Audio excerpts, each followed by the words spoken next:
Boa noite, pessoal. Hoje aqui vamos ter uma aula de Direito Penal com o professor Zé Roberto e mais uma dessa série de lives que nós estamos fazendo pela OAB de Palmares. É uma forma muito boa da gente compartilhar conhecimento em meio a esse isolamento social, em meio a esse caos pandêmico, né, que se alastra. Obrigado aí pelo pessoal que já está entrando. Hélida Veloso, mudando de vida aqui. Gi Silveira, Adriana Sobral. Obrigado aí desde já pela audiência. Estamos só aguardando o professor Zé Roberto iniciar aqui para a gente começar a nossa conversa de hoje sobre direito penal, né, e sobre os aspectos, né, o que a pandemia tem influenciado, né, nesse ramo do direito, né, e que é importante, né, porque cuida da liberdade das pessoas e a gente tem que debater sobre o tema. Já tivemos aqui live sobre direito do trabalho, direito probatório ontem, um brilhante professor Maurício Cunha, né, e também já sobre tutela antecipada. E a gente vai seguindo aqui a nossa série de lives, né, para que a gente possa a, aprender um pouquinho mais, né, sobre esse ramo do direito. Hoje a gente está só aguardando aqui o professor Zé Roberto e assim que ele entrar a gente começa aí o debate sobre direito penal. Obrigado aí Silvio Vasconcelos, presidente da nossa OAB Palmares.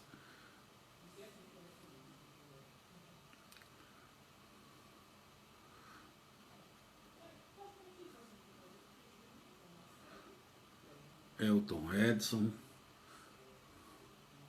boa noite a todos.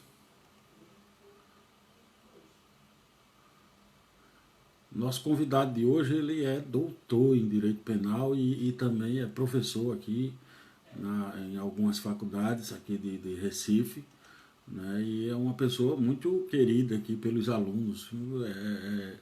Quando a gente anunciou aí, muita gente já foi logo elogiando a participação dele e a gente está aqui aguardando ele chegar. Boa noite aí, Júlio César, lá de Natal. Jonas Mendes.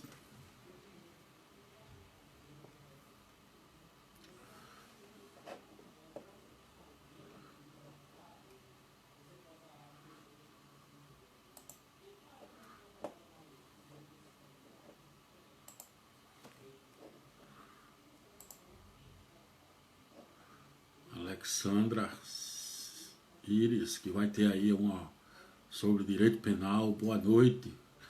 A Alexandra vai ter uma live aí. Nosso convidado chegou. Vai ter uma live aí semana que vem sobre direito de família.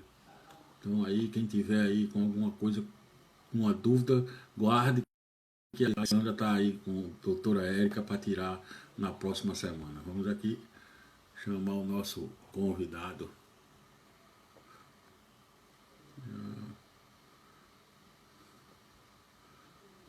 Eu vou pedir que ele está dizendo que ele não pode participar, mas é porque ele deve estar com algum problema lá.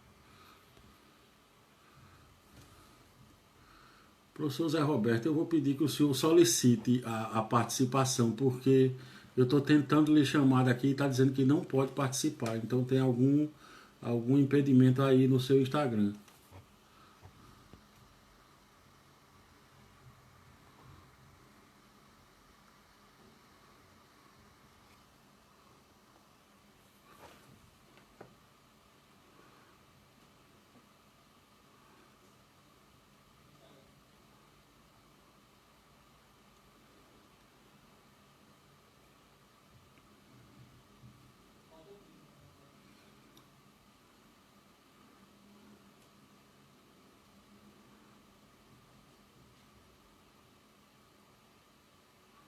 Eu sei. Agora.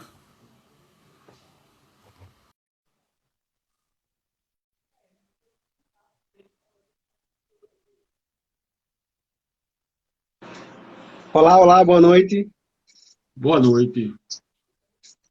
Deixa eu ver a conexão, como é que tá?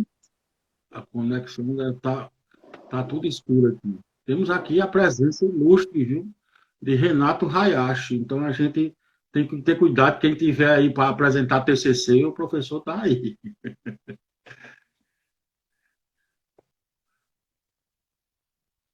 A conexão não está muito boa lá.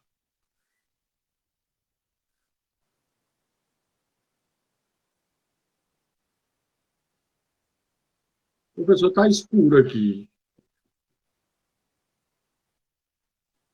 A sua câmera não está desligada, não, ou é a conexão aí? Beleza. Quer que eu inicie novamente aqui? Não, estou dizendo eu iniciar o vídeo, porque senão a gente.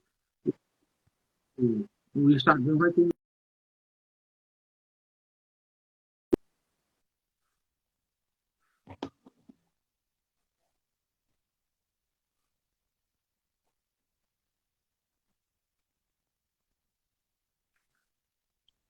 Entrei de novo.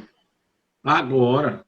Nada como um advogado rico que tem dois telefones, no mínimo são iPhone É não, 8S, rapaz, é a que foi vida fabricado para da bunda e gente Neymar. mesmo. Esse aí é o professor Zé Roberto, queridinho dos alunos aí da FBV e das faculdades aí por aí afora. Dizem que o camarada em matéria de direito penal faz chover. Ô, rapaz, quem dera. E aí, Ele só é pessoal, boa meio, eu vou noite. confessar uma coisa aqui, já que é de direito penal, ele só é meio farrapeiro.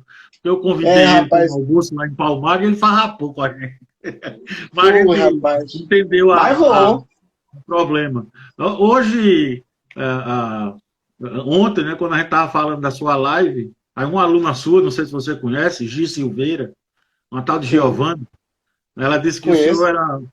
era muito um professor excelente, só suas provas que não prestavam. Não sei por que ela disse isso. Olha, nenhuma prova presta para aluno, né? É, não. Só presta se ele mesmo for corrigir. Né? É verdade.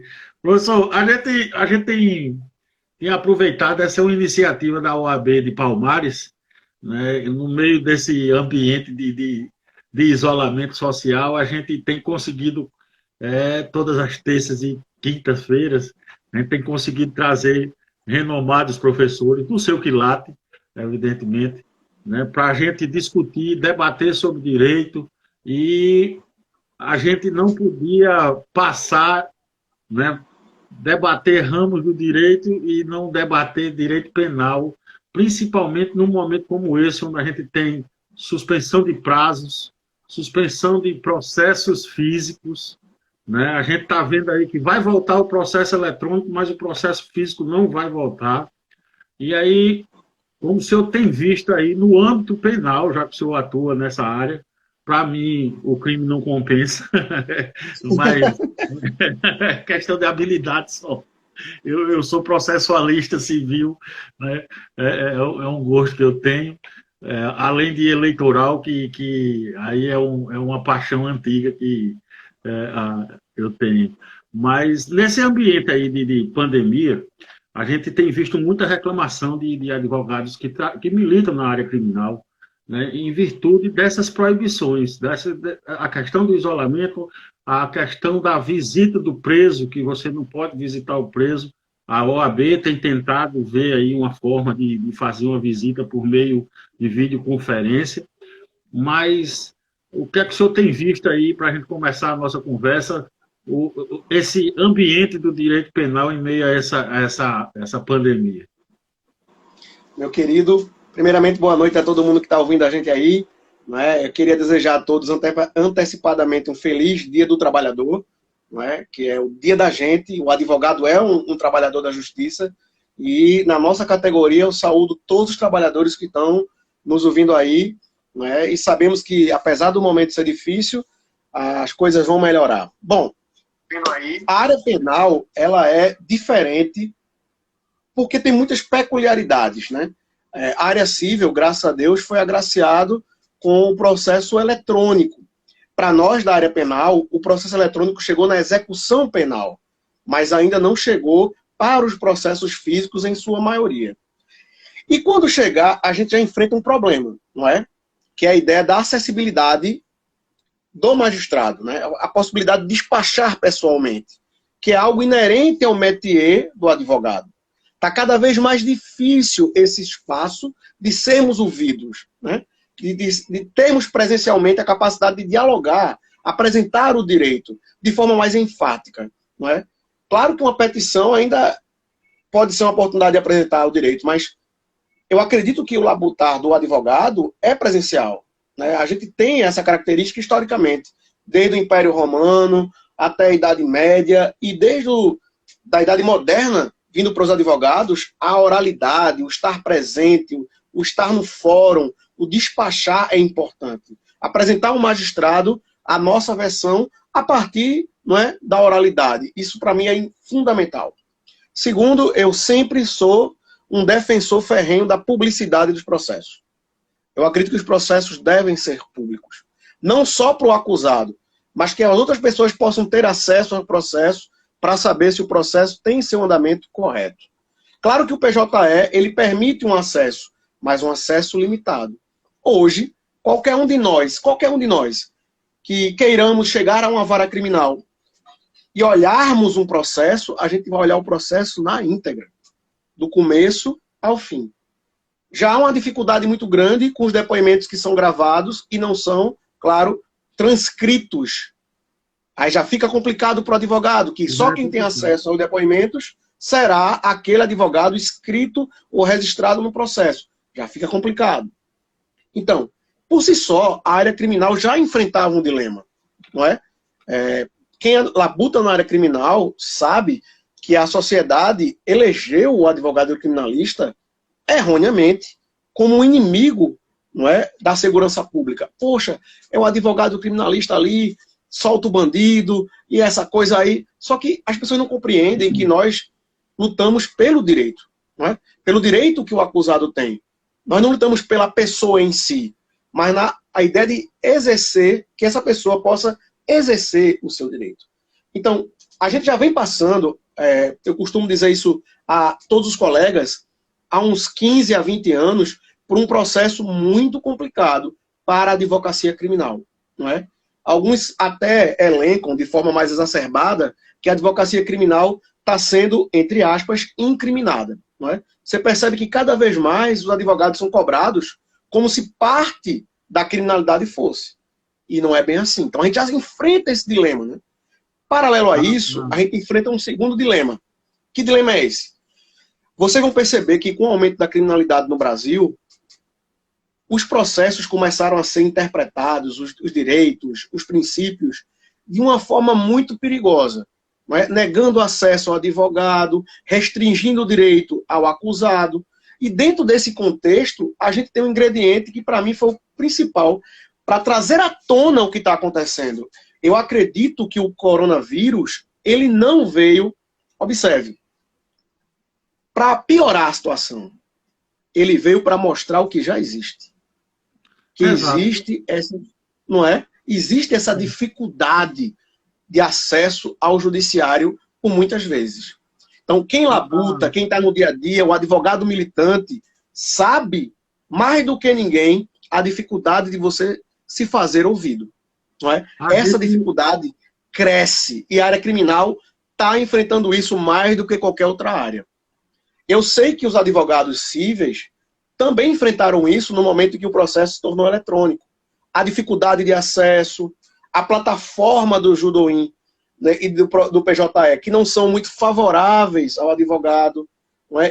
A última mudança, se eu não me engano, da plataforma do PJE, trouxe uma dificuldade muito grande para você descobrir que tipo de ação você vai protocolar. Não há um manual para isso. Não há um manual para isso. E assim, talvez o principal dilema que a gente tenha hoje é essa falta de comunicação com o advogado. Não é? O judiciário criou o programa, criou uma plataforma, altera a plataforma muitas vezes e nós precisamos, claro, saber como utilizar. Um manual, um curso, ter um canal de comunicação. Então, você já vem enfrentando isso há muito mais tempo do que a gente na área penal. Muito mais tempo. Então, imagine esse cenário todinho, não é, em que as pessoas ligam a televisão, vê a mídia falando contra o advogado criminal, falando contra o advogado em sua natureza, as brincadeiras, as piadas, todo esse contexto, e de uma hora para outra, nós da área criminal vamos migrar para uma área virtual sem qualquer período de um estágio que possa nos ajudar a fazer essa migração, não é? Como é que está acontecendo hoje as audiências virtuais, por exemplo? Né? Vamos dar um exemplo aqui, que eu sei que os advogados criminalistas que estão aqui vão entender o que eu estou falando. Audiência de custódia. Não é? Vamos para a audiência de custódia. A audiência de custódia, ela foi uma tremenda inovação no nosso sistema jurídico. E a discussão em torno dela, se alguém prestou atenção, era que os magistrados não queriam audiência de custódia. Nem muito menos os delegados. Os delegados chegaram ao ponto de, pela Associação de Delegados, Associação Nacional de Delegados, entrar com ação civil contra essa ideia e, posteriormente, uma ação declaratória de inconstitucionalidade. Por quê? Porque a ideia da audiência de custódia era associada a uma ideia de que ela servia para soltar o preso. Né? Poxa, vamos fazer uma audiência de custódia para soltar o preso? E aí veio aquele dilema, aquela história que a gente escuta todo santo dia. Mas quer dizer, então, que as audiências são criadas para favorecer só o bandido e a sociedade, etc. e tal. Só que a audiência de custódia ela é baseada no Pacto de São José da Costa Rica. Ou seja, é algo inerente aos países democráticos. O direito do acusado ser apresentado pessoalmente. Com a virtualização da audiência de custódia por consequência do coronavírus, pouca gente sabe como está sendo feita, mas está sendo feita de forma totalmente remota. Foi criado um e-mail, aonde são enviados os autos de prisão em flagrante.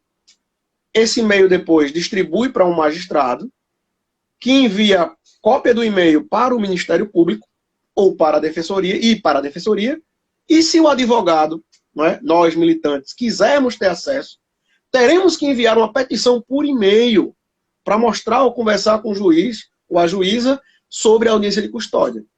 Então, por que eu estou dando esse exemplo, não é que muita gente talvez não saiba? Para mostrar que a audiência de custódia não tinha essa característica. A finalidade da audiência de custódia é a presença pessoal do acusado.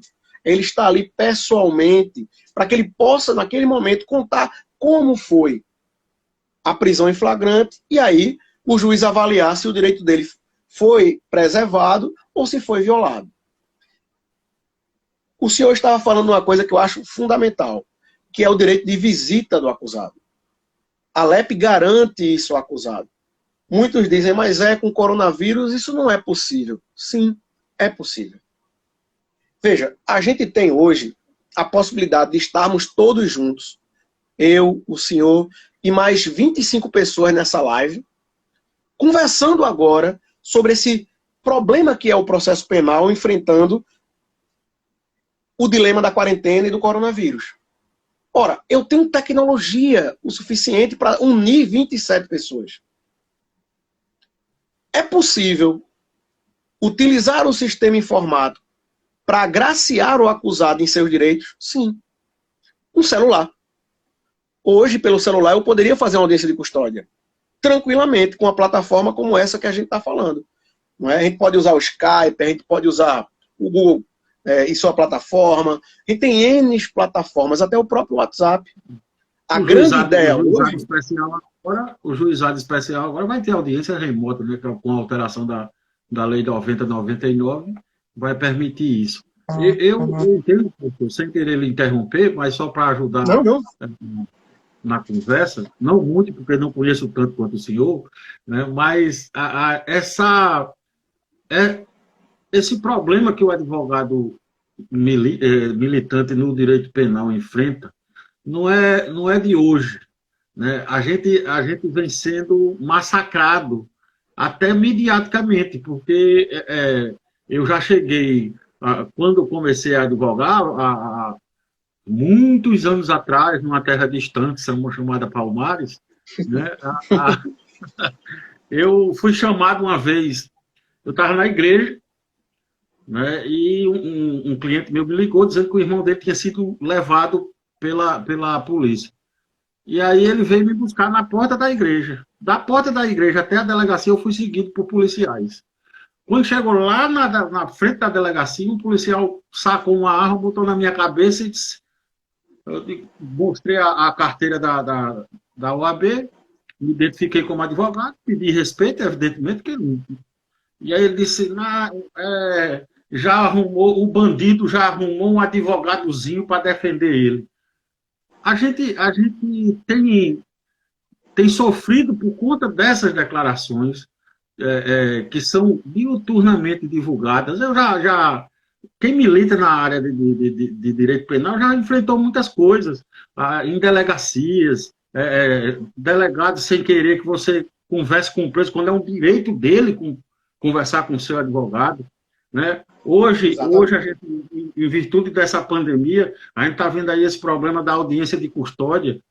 O advogado é a preferência do cliente, né? do réu. O réu tem a preferência do advogado e me parece, pelo momento, né, que estão colocando defensores públicos justamente para que o advogado não tenha acesso ao fórum, para que não haja necessidade. Eu vejo isso como uma afronta ao Pacto de São José da Costa Rica, a direitos fundamentais da pessoa humana, né, que hoje é muito questionado por grande parte aí da sociedade, essa questão de alguns, eu vou classificar aqui, mas sou eu que estou classificando, né, imbecis que ficam falando de direitos humanos para humanos direitos, quando não sabe o que é uma norma fundamental, o que é que ela cuida. Né? Ela cuida da sua liberdade, ela cuida da sua vida, ela cuida de direitos primordiais, direitos que você tem que ter, independente de qualquer coisa. Né? E eu vejo que é muito uma demonização também por conta de alguns maus advogados, evidentemente, que se miscuem, que se entra aí por esses caminhos tortuosos aí do crime também, mas nem sempre do advogado em si, né? Mas da propaganda que se faz disso aí. Porque gente que comete crime, gente que anda errado, existe em qualquer função que tenha na sociedade. Mas o advogado é visto e de um tempo para cá, nós temos sofrido muito com isso. E até na esfera civil a gente vê. Né? Grandes empresas aí, quando a gente entra com ação de dano moral, diz a indústria do dano moral. É uma demonização de uma profissão que cuida de direito. Né? E eu vejo isso como um certo prejuízo. E num momento como esse, a gente tem que ter a sabedoria de resguardar esses direitos fundamentais. Mas vamos por aí, o que é que o senhor tem a dizer aí sobre essas coisas aí? Doutor Emanuel, eu vejo o seguinte, que como eu estou tentando deixar claro para todos os colegas que estão aqui militando, são advogados, estão vendo essa live, a dificuldade do advogado não é de agora, não é? E, particularmente, eu acredito que a advocacia é uma vocação, é um chamado. O advogado, ele se realiza efetivando direitos. Muita gente acha, erroneamente, que o advogado se realiza com honorários. Claro, a gente precisa dos honorários para sobreviver. Mas nossa maior finalidade, nosso maior prazer é ver o direito ser efetivado. Efetivar um direito não é efetivar o direito do bandido, ou efetivar um direito de A ou B. É efetivar um direito que pertence a todos. Todos teriam o direito da audiência de custódia.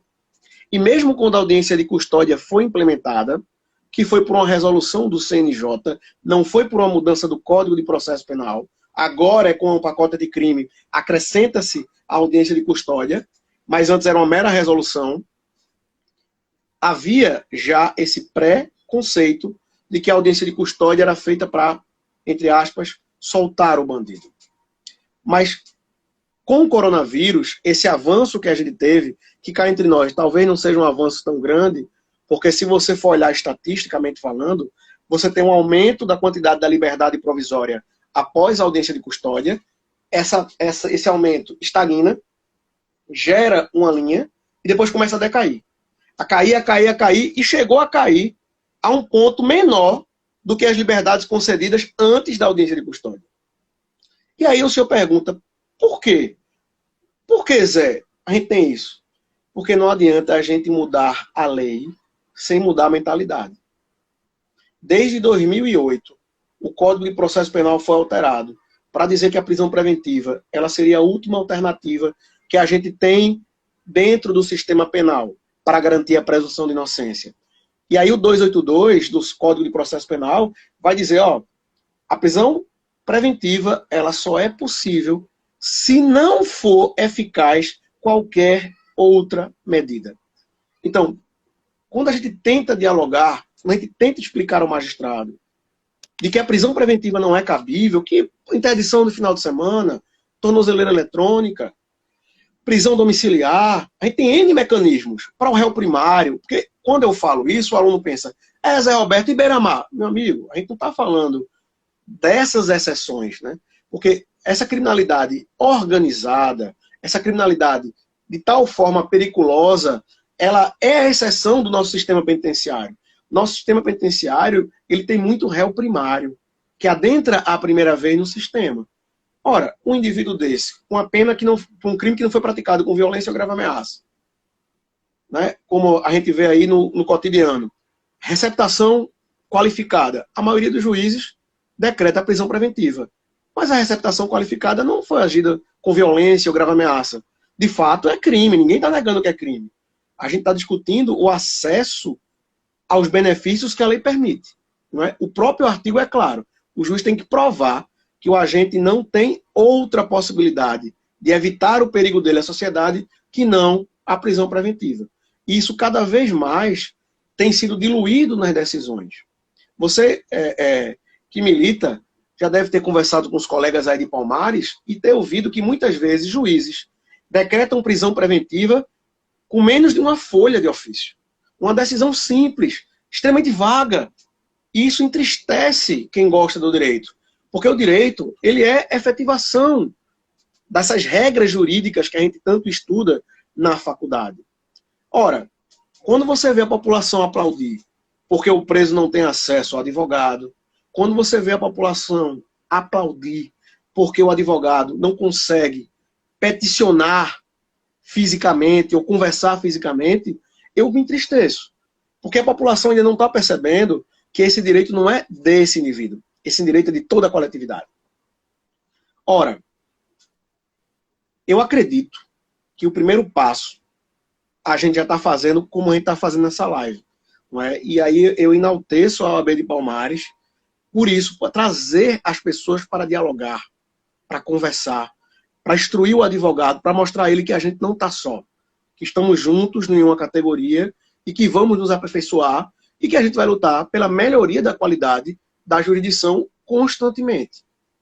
Mas o primeiro passo, além desse diálogo, além do que a gente está fazendo, é que os tribunais comecem a dialogar mais com os advogados, criando canais de comunicação, em que a gente possa tirar dúvidas, que a gente possa peticionar, que a gente possa ter acesso. Porque, veja, até hoje, a gente, quando não tem acesso a um órgão público, a um juiz, a um órgão da jurisdição, nós pleiteamos a OAB, e é a OAB que tenta, não é, de todas as formas, efetivar o nosso direito.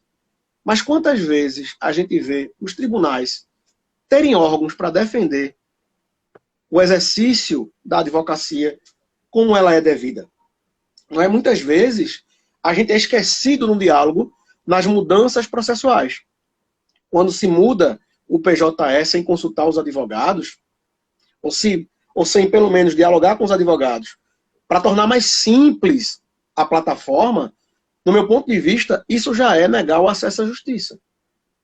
A justiça, ela deve ser exercida com total acesso a ela. Eu não posso estar limitando o acesso por meios tecnológicos, não é? O meio tecnológico tem que aproximar as pessoas. E eu acredito que essa deve ser a nossa luta principal agora. Aproximar as pessoas a partir do meio A gente já tecnológico. enfrenta um problema como advogado, ah, não em grandes proporções, evidentemente, porque graças a Deus não são todos os juízes que têm esse pensamento.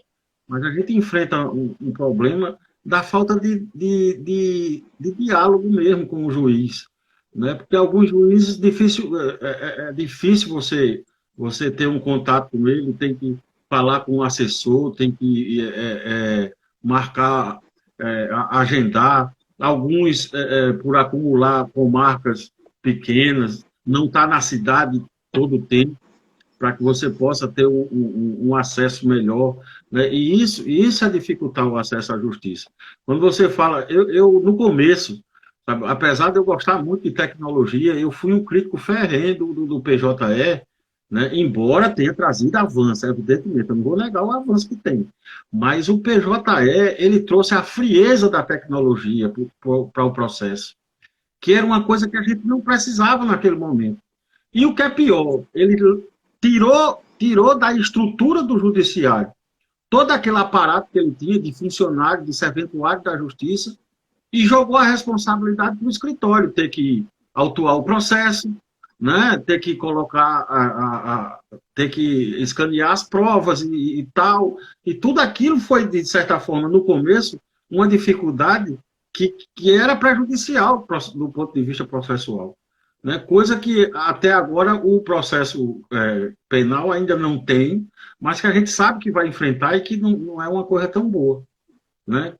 É preciso que haja um mecanismo suficiente para sanar esse problema, né? Para que o Eu advogado tenha acredito, realmente o acesso, não só os autos, mas ter acesso à questão da justiça mesmo, a questão de ter que conversar com o juiz sobre um despacho, um detalhe que ele não viu no processo, uma coisa ou outra, né? Hoje, evidentemente, a gente está com esse canal de e-mail e de coisa, mas é uma coisa que até a OAB tem criticado, né?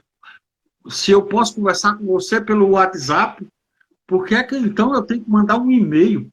Se eu posso conversar com você pessoalmente, porque eu vou mandar uma carta. É algo impensável do ponto de vista, e principalmente de um direito que cuida da liberdade da pessoa. É um direito que cuida da liberdade da pessoa. A gente tem juízes, não sei se você já se deparou com isso, mas o nosso direito, o senhor bem sabe aí, que é o princípio da presunção de inocência. Mas eu já vi alguns juízes dizer que o princípio é da presunção de culpabilidade. Primeiro, o camarada é culpado, ele que prova que é inocente. E não é assim. Né? E aí a gente já vê juízes, inclusive, com prisão preventiva perpétua, porque nunca cai a prisão preventiva desse réu. Né? eu estava pensando agora com o senhor falando e lembrando de duas hipóteses para a gente discutir, para ver como a coisa é complicada. Em qualquer área, né? A área penal, claro, como o senhor bem disse, fica mais complicado. Mas imaginemos que o senhor está agora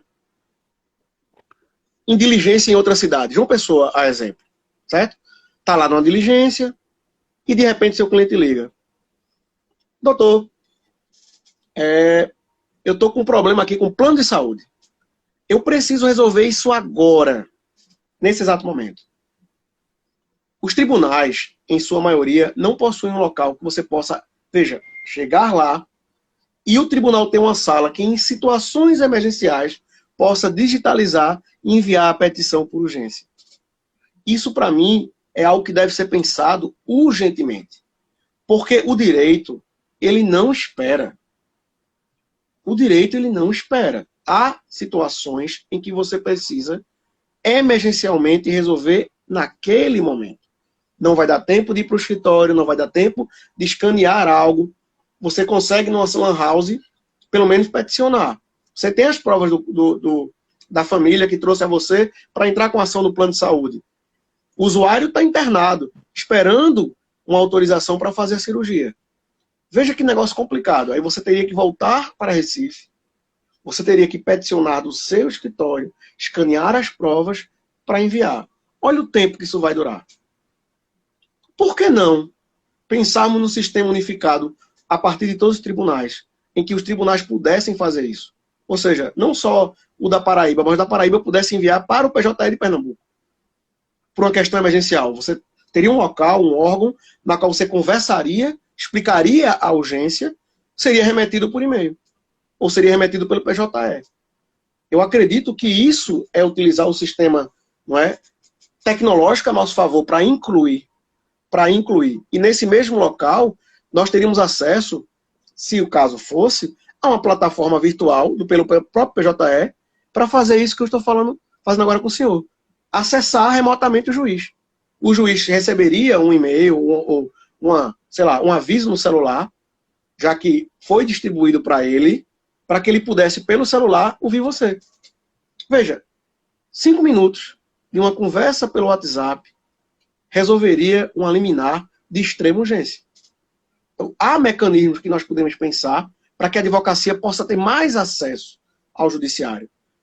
Principalmente o recém-formado, que não tem uma estrutura de escritório que possa comportar esse volume de situações.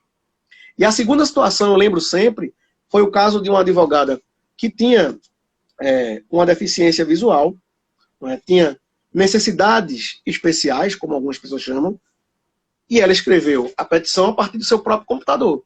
Ela tinha um programa na qual o teclado em Braille conseguia botar no Word e ela imprimir, e ela peticionava.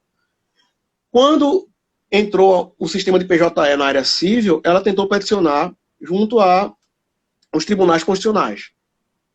Se eu não me engano, foi o STF.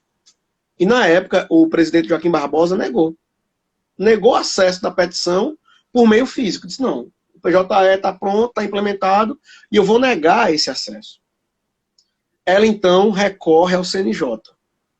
O CNJ, na época, o presidente também era Joaquim Barbosa. Mas veja como é a vida. Ele entrou de férias. E aí, se eu não me engano, foi o ministro Lewandowski que assume. Ele viu a situação e, objetivamente, vendo que é um direito dela ter acesso ao judiciário, aceitou a petição fisicamente, solicitando que, então, os funcionários escaneassem e enviassem para o sistema.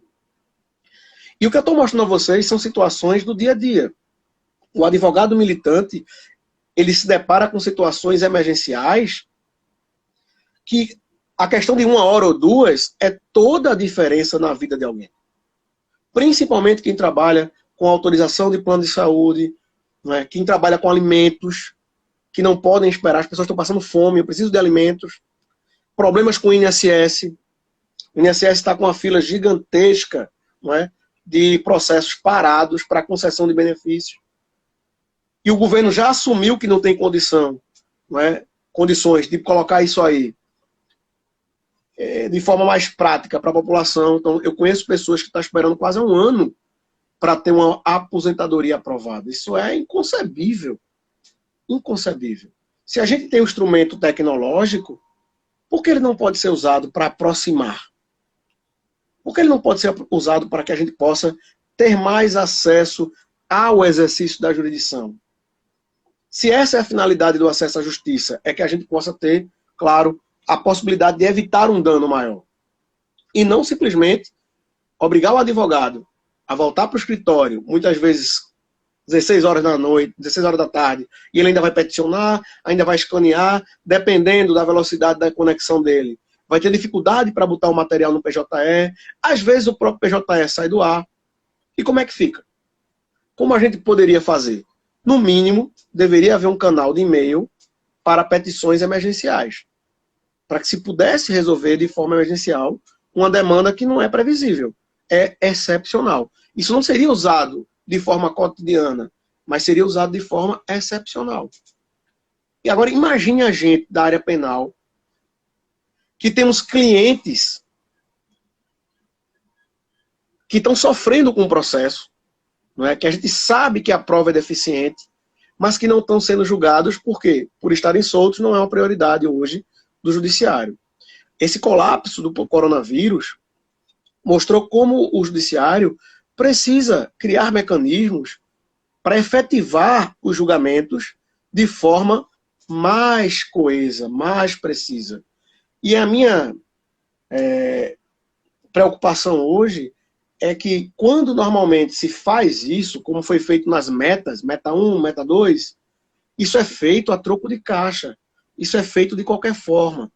A gente tem uma série de decisões proferidas na área criminal por meio dessa meta que causou um frisson na advocacia, porque as decisões eram extremamente incoerentes.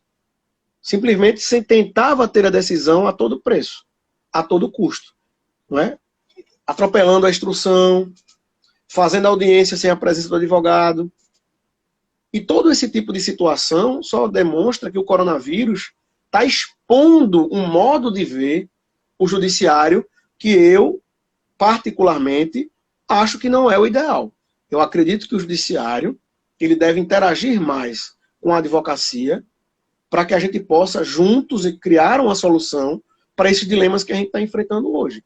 Não acho futuro, não acho certo que a gente pense que a advocacia possa retroceder por uma situação emergencial. É emergencial? É. Mas existe estrutura hoje do judiciário para o trabalho remoto? Existe. Não está sendo feito o trabalho remoto? Está. Por quê? A gente interrompeu os prazos. E aí, quando você conversa com os magistrados, a resposta é muito simples. Os prazos foram interrompidos porque muitos ainda têm dificuldade de acesso à plataforma digital. A ideia da inclusão digital deve ser uma pauta extremamente forte da advocacia brasileira. A gente deve sempre pedir que o judiciário crie mecanismos para essa inclusão digital. Não só do advogado, mas também das partes, mas também do acusado. O acusado que não tem, por exemplo, acesso ao PJE, como é que ele pode saber o andamento do processo dele? Como é que ele vai ter direito de ver o que está acontecendo?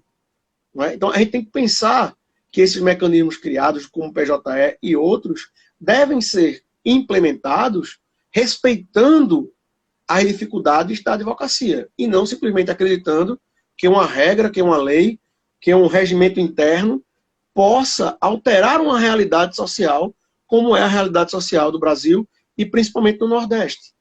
Pernambuco é um estado que, apesar de ser pequeno, tem muitas comarcas. E o que é que a gente vem enfrentando hoje, por exemplo? A gente teria na lei 9099, que é a lei dos juizados, a descentralização do judiciário.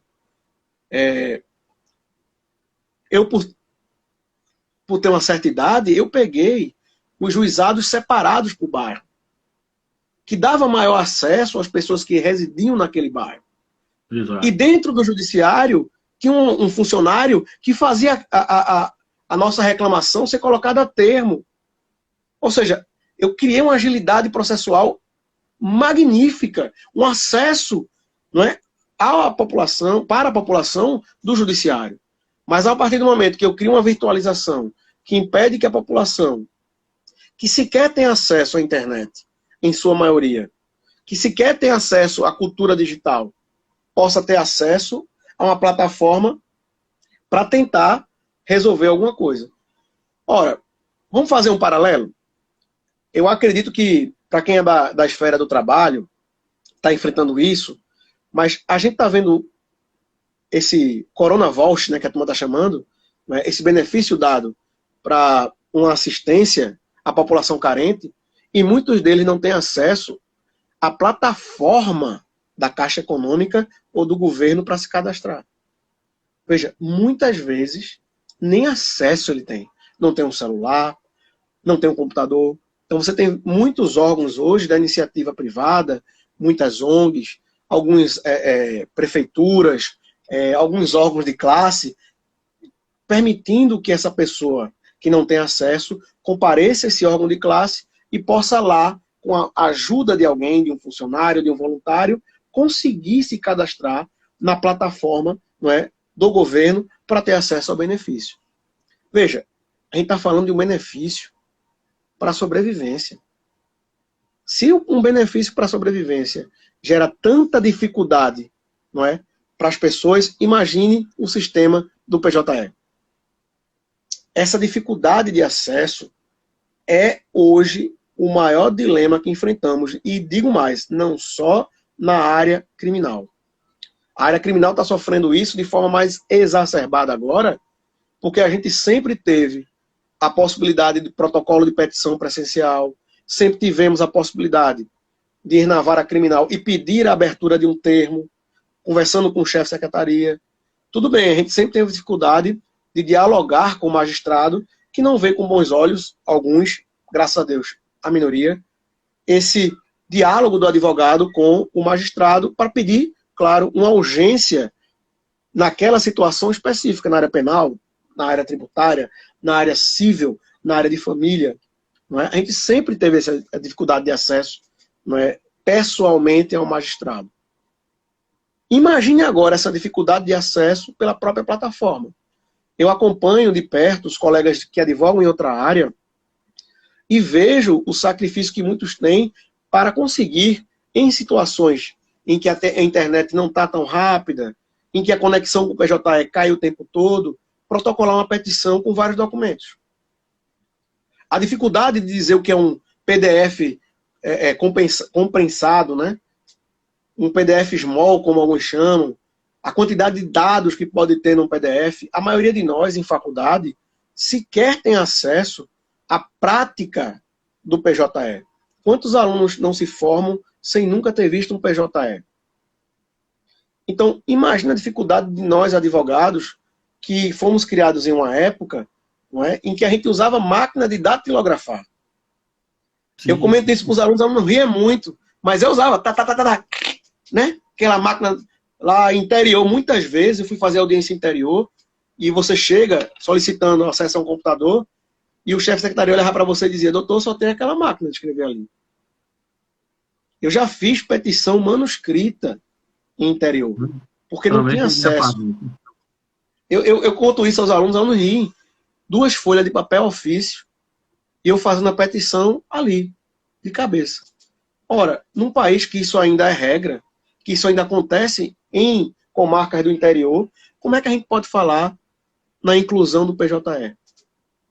Porque não foi feito um período de adaptação em que a gente pudesse ser treinado, que a gente pudesse participar, dar um feedback, dizer, ó, não tá legal, vamos melhorar a plataforma, vamos fazer uma plataforma mais intuitiva, vamos fazer uma coisa que todo mundo aqui possa usar.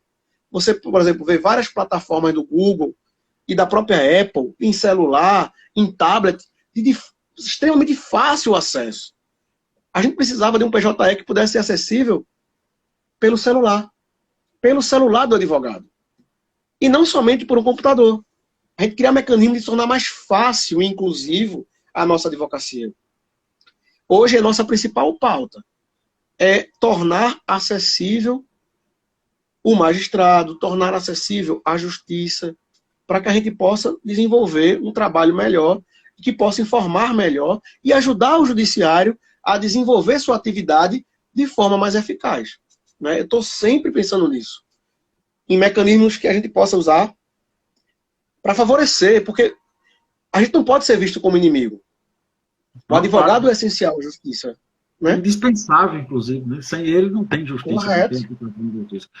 Professor, o presidente da ordem me pediu aqui para fazer algumas perguntas, e como ele é o presidente, eu tenho que obedecer. Né? Vou fazer a pergunta. As ordens, é uma honra. É meu presidente também. E também aqui registrar a presença do ilustre, querido amigo e ilustre professor Henrique Mota, que passou por aqui. Né? Também, eu acredito que alguns alunos e amigos seus aqui, João Janguier, Miliane, Vanessa Lemos, um monte de gente aqui que tem entrado aqui, tem mandado o seu alô. E aí o presidente, ele fez uma pergunta aqui sobre como fica a questão dos prazos dos processos criminais, né, com essa pandemia aí. Né? Nós temos não aqui fica. Os prazos de civis, né, eles vão retornar os eletrônicos, os físicos vão continuar suspensos. E os criminais, como é que ficam? A questão do réu preso, que tem prioridade, como é que o processo do réu preso vai tramitar diante de uma suspensão de prazo?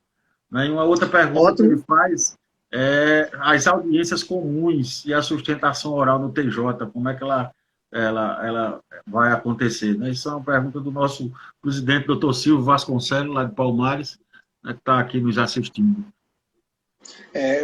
Primeiramente, eu mando um abraço aí ao presidente, registro minha admiração, porque a presidência de uma seccional da OAB é uma luta, é uma vocação. É estar ali presente, não é, pela nossa categoria, é militar pela categoria. E respondendo a ele, presidente, o que me fez ir para a área penal foi um livro que eu li há muito, muito tempo atrás, chamado As Misérias do Processo Penal. É um livro que eu releio sempre, quando eu vejo a minha força, às vezes se esvaindo, minha força de lutar pela área da advocacia criminal. Aí eu volto, leio esse livro e às vezes me remonta aquela força de volta do advogado, né, do advogado criminalista. Meu caro, Carnelucci dizia que a simples existência de um processo já é uma pena. Quando você é processado, quando você é acusado, você já está sendo punido.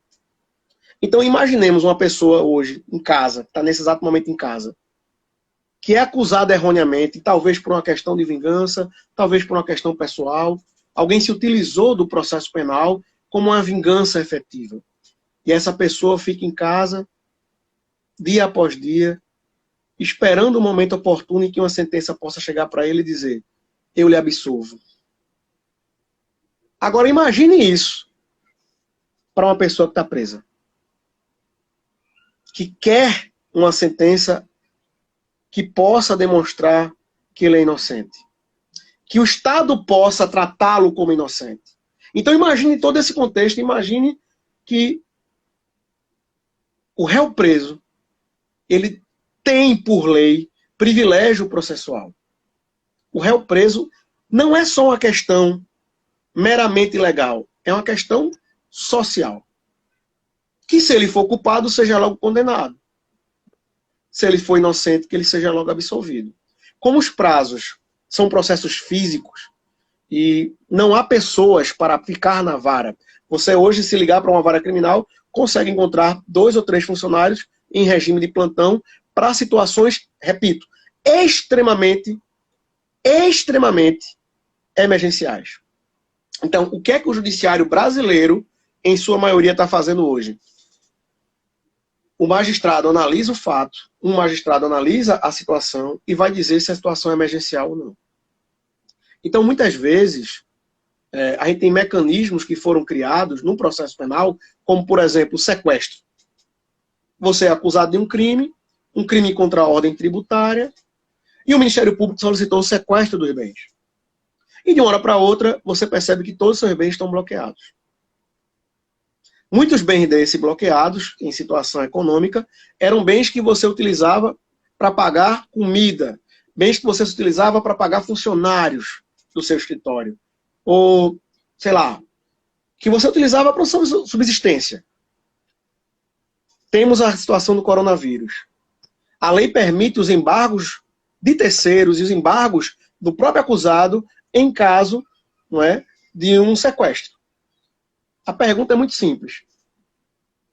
Se os atos normativos do CNJ, dos tribunais de justiça e os tribunais federais dizem que o urgente é aquilo relativo à liberdade do acusado, ou seja, o livramento, a liberdade provisória, não é, a ideia da audiência de custódia, isso foi considerado urgente hoje, porque não tem estrutura para trabalhar com os processos físicos. Toda a estrutura foi desmontada para o trabalho virtual. Ora, Zé, você está sendo muito incoerente e vai deixar o funcionário trabalhando? Não. Não é essa a nossa proposta. Não é essa a nossa crítica. Nossa crítica é que a gente crie mecanismos que, mesmo virtualmente, os processos possam ter seus prazos cumpridos. Se eu disser que a lei prevê no interrogatório, o interrogatório por videoconferência, ainda que seja uma exceção, ela, nesse momento que estamos enfrentando, essa é a regra. Criarmos audiência por videoconferência para que os processos penais fossem impulsionados. Há um direito fundamental do acusado, que é a razoável instrução criminal, a razoável duração da instrução criminal. A partir do momento que os prazos são suspensos, a instrução criminal é suspensa. Impõe-se, então, ao acusado uma punição mais severa do que a própria lei impõe, que é um processo criminal contra ele em stand-by, parado. E até que se volte, né, à normalidade, se é que a gente vai ter uma normalidade nesse país depois dessa quarentena, eu acredito que a gente vai ter muitas mudanças sociais, jurídicas, né, e econômicas, é claro, mas o réu não pode esperar. Imaginemos as ações de alimentos. Né? Vamos fazer um paralelo com ações de alimentos. Pode um alimentando esperar? Pode o alimentando ficar sem os prazos? Então, a gente deve pensar que a dificuldade, claro, eu não estou pedindo para nenhum funcionário ser colocado ou exposto ao perigo do contágio do coronavírus. Pelo contrário. Eu só estou solicitando que a plataforma digital possa ser utilizada para impulsionar os processos criminais. WhatsApp, Zoom, Teams da Microsoft, a gente tem várias plataformas em que isso pode ser feito. Nessa situação, a gente poderia alterar, não é, a audiência para ela ser feita virtualmente. Acredito que essa é a única solução que a gente tem hoje, porque não é impossível que a gente fique com prazos suspensos, ainda que o réu esteja solto. Ainda que o réu esteja solto. Porque só sabe o que eu estou dizendo quem já foi acusado injustamente. Quem já teve o dedo apontado contra si e dito, foi você. Mas você, em seu íntimo, sabe que não foi você e quer provar que não foi você. Mas, quando normalizar, voltará. Meu amigo, eu já estou sofrendo uma sanção. Eu já estou sofrendo uma pena. Quem advoga na área empresarial, criminal, vê, por exemplo, alguém acusado de um processo ambiental, está utilizando para a construção de imóveis, por exemplo, uma madeira proibida, e aí você saber que a madeira não é proibida. E você ter que provar, você ter como provar isso na justiça e ter uma sentença declaratória, não é, de inexistência do fato, uma sentença, não é, que vai absolver a sua empresa. Quanto tempo você pode esperar para isso? E o dano à imagem da empresa? E o dano à imagem do cidadão? A gente acredita que acabou o suplício, né? Quando a gente estuda direito, vai ler Vigiar e Punir, de Michel Foucault, ou ler Beccaria, dos Delitos das Penas, a gente vê a história do suplício. O que era o suplício? Era você utilizando o corpo do agente, não é? Por meio de violência, por meio de tortura, como uma ferramenta de intimidar a sociedade. Ô Zé, mas isso acabou. Sim, o físico acabou, mas a imagem não. Todo santo dia a gente assiste pessoas sendo humilhadas, não é, em praça pública por meio dos instrumentos, né, midiáticos. E essa pessoa, posteriormente, vai pleitear na justiça com sua defesa, não é, a prova de que não fez, mas como ele pode fazer isso se o processo vai ficar parado 2, 3, 4, 5, 6 meses? E ainda respondendo nosso presidente, imaginemos, meu presidente, que se a situação está virtual, não é? Que todo mundo sabe que o judiciário está trabalhando nos tribunais de forma remota, como é que ficam as sustentações orais? Porque o advogado deveria ter acesso, por meio da plataforma digital, um ambiente em que ele possa fazer sua sustentação oral de forma da plataforma. Não é? É como eu estou dizendo, diante da situação que nós estamos enfrentando hoje no Brasil, a gente não deveria criar mecanismos de exclusão de acesso das pessoas e da advocacia. Nós temos que criar mecanismos de inclusão. Por que não eu criar um app, não é? do TJ, do TRE, não é? dos TRFs, dos superiores tribunais de justiça, do Supremo Tribunal Federal, Superior Tribunal de Justiça, do Supremo Tribunal Federal, que eu pudesse, por meio do celular, fazer minha sustentação oral. Esse é o grande segredo. A gente vai chegando aqui ao finalzinho, porque o Instagram é meio injusto nesse aspecto, e só nos dá 1 hora, e 1 hora para advogado falar é muito pouco, evidentemente. Eu acho muito aqui, pouco. Felipe Vasconcelos pedindo um alô aqui. Uma tal de Giovana está dizendo que a melhor aluna, a aluna favorita do senhor, está aqui assistindo. Não sei se o senhor conhece a aluna favorita. Sei quem é demais. Agradecer a sua presença aí. Temos só 10 segundinhos aqui. Obrigado pela sua participação, obrigado por ter aceitado o convite. E eu vou deixar essa live disponível lá no canal do YouTube para a gente poder